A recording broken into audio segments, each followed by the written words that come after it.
पढ़ा permanent tissue. हमने इससे पहले बताया meristematic tissue goes to tissue which has the power of diffusion, यानी इसमें जो सेल्स होती हैं they have the power of diffusion। Okay, उस मेरिस्टेमेटिक टिश्यू में मॉडिफिकेशन हो जाएगी, यानी सेल्स जो होंगी वो मैच्योर हो जाएंगी, उनमें दो चीज स्पेशलाइजेशन प्रोसेसेस हो जाएंगी। एक या फिर स्पेसिफिक स्ट्रक्चर और दूसरा they will acquire specific function. इन दोनों चीजों के आने की वजह से जो मेरिस्टेमेटिक टिश्यू होगा वो डिवाइड नहीं करेगा बल्कि they will perform the specific function and structure acquire करेंगे। उस किस्म के टिश्यू को हम नाम देते हैं परमानेंट टिश्यू, और उस प्रोसेस को जिसके जरिए से परमानेंट टिश्यू बन जाएगा दैट इज डिफरेंशिएशन या मैचुरेशन। परमानेंट टिश्यू दोनों किस्म हैं, simple permanent tissue, complex permanent tissue. Simple permanent tissue को एक ही किस्म के सेल्स का बना होगा। कॉम्प्लेक्स परमानेंट टिश्यू को यानी एक से ज्यादा मुख्तलिफ किस्म की सेल्स का बना होगा which is made up of different types of the cells। गणित पर सिंपल परमानेंट टिश्यू त्रेन किस्म में सिंपल परमानेंट टिश्यू चीज पर पैरेन्काइमा, शाबाश, कोलेन्काइमा एंड सिक्लेरेन्काइमा। गणित की चॉइस पैरेन्काइमा। देखिए पैरेन्काइमा को बेटे हम नाम देते हैं living tissue of the plants. इसमें जो सेल्स होती हैं दे आर मोस्टली लिविंग। उसके बाद अगर हम इन सेल्स के सेल वॉल के कंपोजिशन की बात करेंगे मोस्टली सेल्यूलोज और हेमिसेल्यूलोज का बना होगा, ठीक है। ये लिविंग सेल्स मोस्टली चीजना स्पेशलाइज्ड टिश्यूज चीजना पैरेन्काइमा।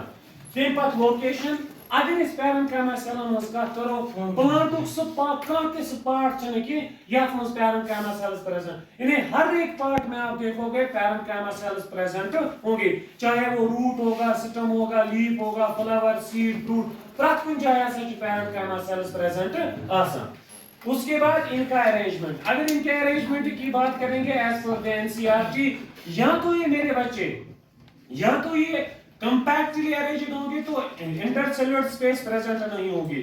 दूसरा which is mostly found in majority cases में पैरेन्काइमा सेल्स लूजली अरेंज्ड। जब ये लूजली अरेंज्ड होंगी तो इन सेल्स के बीच में स्पेस बन जाएगी, उस स्पेस को नाम देते हैं intercellular space. Is it clear? Next property की तरफ जाएंगे दैट इज फंक्शन। फंक्शन में सबसे पहला दैट इज स्टोरेज। स्टोरेज का मतलब क्या होगा, लिखना, याद रखना मेरी बात। जो एनसीईआरटी कहती है कि 9th क्लास की जो आप इस वक्त पढ़ रहे हैं, ठीक है, वो कहती है कि जो हमारी पैरेन्काइमा सेल्स हैं उनकी प्राइमरी फंक्शन होगी स्टोरेज। किन चीजों का स्टोरेज? त्रे चीज। आपको number first food in the form of starch, number second से करा वाटर, एम पर न्यूट्रिएंट स्टोर करना। मतलब कुछ जाए अगर पैरेन्काइमा सेल प्रेजेंट है वहां पे स्टोरेज का काम करेंगे। अगर फ्रूट खावा, अगर हाथ खावा, अगर हम बेटे वहां पे कोई फ्रूट खाते हैं, किसी भी किस्म का चीज खाते हैं, उसमें पैरेन्काइमा सेल्स स्टोर करती हैं फूड मटेरियल को in the form of starch. उसके बाद बेटे दो स्पेशलाइजेशन प्रोसेसेस इसमें हो जाएंगी, वो मैं समझाऊंगा। वो क्या होगा?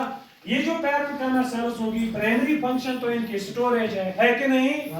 अब यहाँ पे इनमें दो मॉडिफिकेशन हो जाएंगी।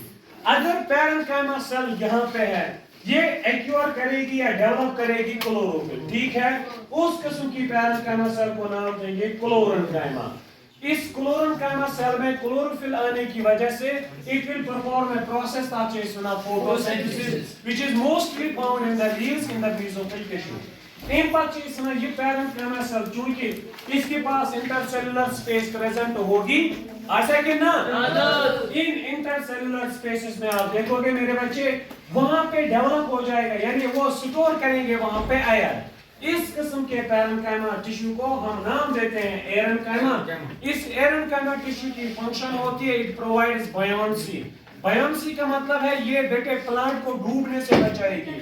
जिस तरीके से एक्वाटिक एनिमल्स में बायोन्सी का कॉन्सेप्ट होता है, कुछ फिशेस में, फाइसिस में आप देखोगे ब्लेडर्स होंगे, जना गार्डन में आसान ब्लेडर प्रेजेंट लकड़ ब्लेडर स्ट्रक्चर तो मुझे ना तमन देना डोबना इधर का नेचर के तुम aquatic plant most aquatic plants में आप देखोगे एरेन्काइमा होगा जो इनको बायोन्सी प्रोवाइड करेगा, ठीक है?